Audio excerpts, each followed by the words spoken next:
Bhojpuri song के top 10 गानों में से खेसारी लाल यादव पवन सिंह का बोलबाला आपको भी बना देगा दीवाना।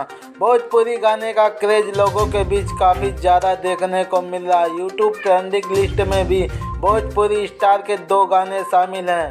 आपको बताएंगे पूरी डिटेल, तो बने रहो वीडियो के अंत तक। भोजपुरी गानों का क्रेज साल 2022 के लोगों के बीच काफ़ी ज़्यादा बढ़ चुका है। सॉन्ग के अलावा फ्रेंड्स ने इंडस्ट्रीज के स्टार को भी भरपूर प्यार दिया है। यूट्यूब पर भोजपुरी सितारों का ज़बरदस्त जलवा देखने को मिल रहा है। खास बात यह है कि अब यूट्यूब म्यूजिक ट्रेंडिंग लिस्ट में भी भोजपुरी स्टार का जलवा देखने को मिल रहा है।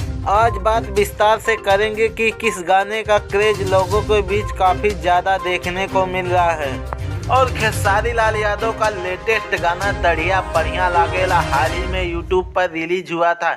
इसके बाद से ही गाने को लोगों का भरपूर प्यार मिलने लगा।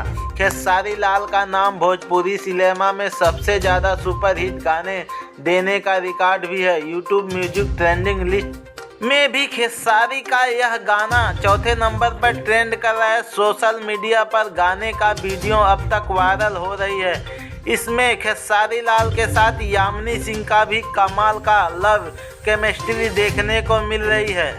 भोजपुरी के ट्रेंडिंग लिस्ट में कोई आता है तो सबसे पहले खेसारी लाल, उसके बाद आते हैं पवन सिंह। तो कैसी लगी जानकारी कमेंट बॉक्स में ज़रूर बताना। हाँ, चैनल पे नए हो तो वीडियो को लाइक करके चैनल को सब्सक्राइब जरूर कीजिएगा। तो मिलते हैं किसी नेक्स्ट वीडियो में।